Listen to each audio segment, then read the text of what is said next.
Howdy y'all, back again, sitting here in Lancaster, New York. I've been here since yesterday. We got here yesterday. What's today? It is July the 29th. I was here on the 28th, about 1600, dropped my load in Buffalo. And then I came over here and parked because they weren't open yesterday. And then my appointment was supposed to be for 12:30 this afternoon, and they told me it's not until 1600, which it is. Why does it keep doing that? It is 16:15. So we just backed into a door. Not sure if you can see in the mirror. Probably not. Let's see. Can't see in the mirror. Backed into a door. So they just started loading us as soon as I backed into the door. My student's nowhere near to be found, so he probably walked up the street, used the bathroom or whatever he went to do, knowing check-in was at 1600, but he still walked off. So we're gonna be headed to Tucker, Atlanta, and we should be there tomorrow morning, the latest tomorrow afternoon, depends on the drive.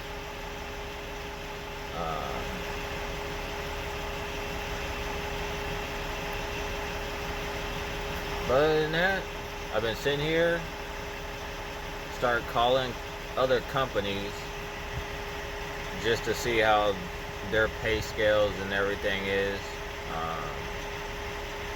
I've been thinking about looking into flatbed, but a lot of companies that do flatbed aren't in my area. They're not hiring in my area, and if they are, it's for company drivers. So not a big deal, but I am looking better options, better pay, hopefully. I've got my lease. Actually, I looked it up. My lease on this truck is up on 6/03/2020. So basically about a year my lease is going to be up. So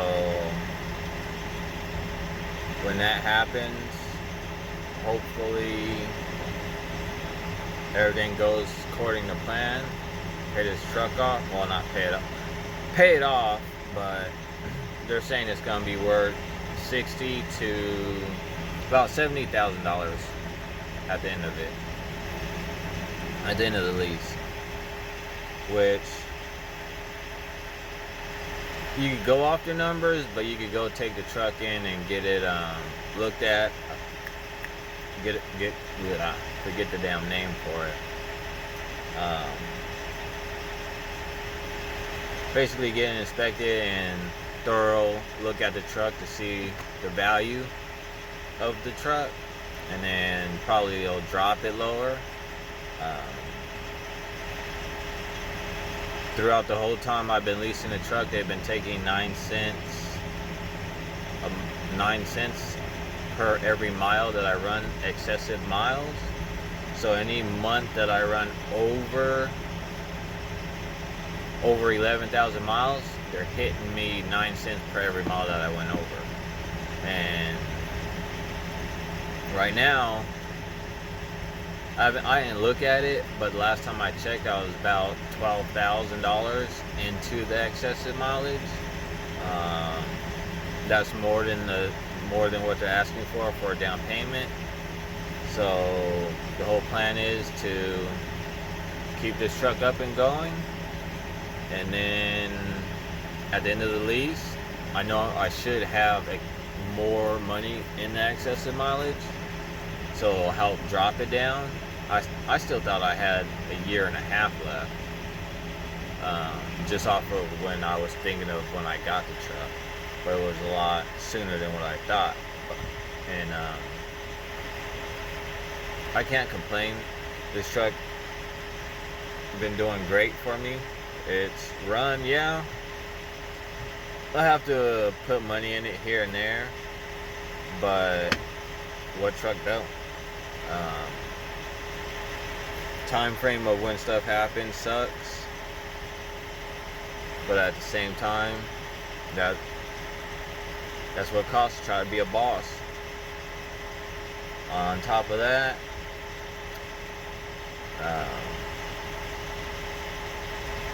you really ain't got much going on. Trying to keep getting miles and let my company know this isn't going to work if they're going to keep doing this to me, because they're kind of doing the same thing they did with my last truck in a way. But if they're going to do that to me again, I'm not going to stay and deal with it. I have kids, so I'm not going to sit there and try to keep scrounging up miles to where I got bills to pay and kids got to eat.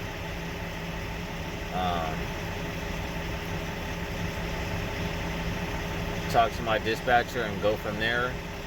I already talked to her Friday, let her know where I was at, and she was like, well, this week is going to start off better and blah blah blah, the same normal stuff they're going to tell you because you're about to say fuck you.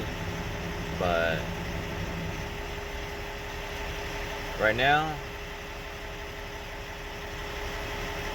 try to get the student his hours, get him off my truck, and then go from there. Hopefully my next student, I say this every time, I should stop saying it, is up to par and common sense, general knowledge, all that stuff, so we can actually start moving and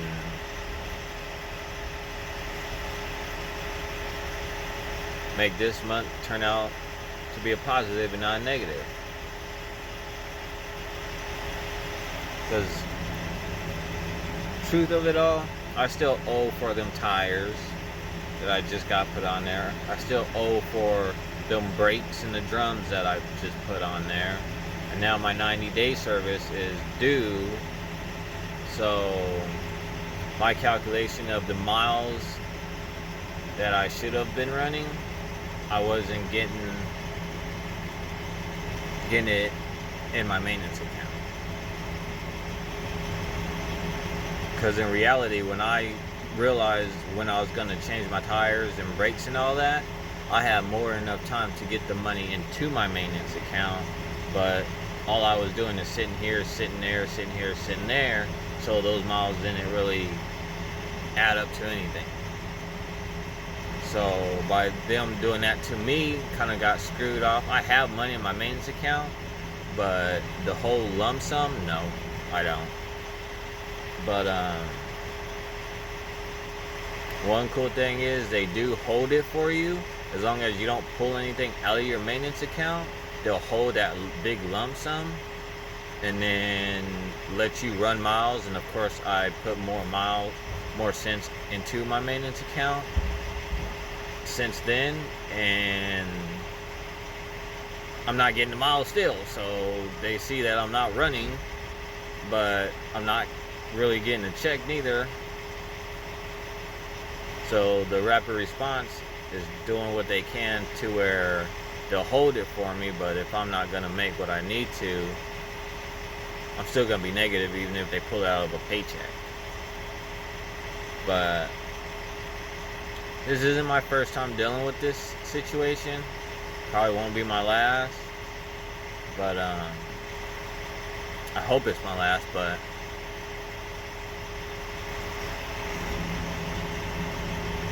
I just want to get somewhere.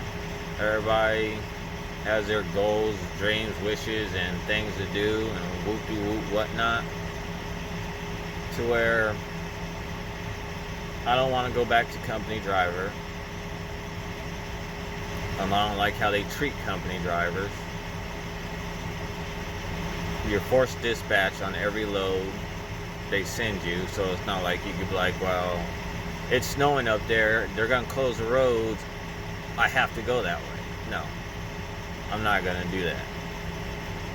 But when you're forced dispatch, they'll give you the load and be like, all right, be safe, but shut down when you get to so-and-so, and then sit there and wait until they open the roads. If you have to chain up, shut down.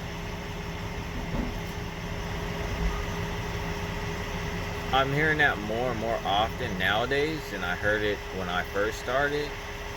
Because the weather that I went through, I drove through it, I chained up through it. But the winters the last 2 winters, a lot of the drivers been shutting down because dispatch calls them and tells them to park it, this and that, which is understandable, fine. But at the same time, every time they have to throw on some chains and you tell them to park, how is that teaching them how to drive in the snow? Because a lot of times, like going through Donner on the I-80 from Reno, Nevada, going into California, all you're doing is putting on chains to go up the hill and go down. Not even all the way down the hill. You're just going over the tip of the hill and going back down. And once you cross that, the chains are off and you're not even in the snow anymore. I drove it. I chained up by myself twice before. It's only like a 30-minute, if a 30-minute process to chain 6 tires. You get done quicker, but it all depends on the person and how you do it. A lot of people like to roll over on their chains and then do all that. Or you could throw your chains over and latch the inside and then flip it back over to the outside and then latch it there and then do the rest. But I don't know where I was going with that. But at the same time, we got to deal with another winter. Hopefully it's not going to be that bad like last year. Last 2 years, they've been having their moments throughout the year of when Mother Nature is going to be a pain in the ass.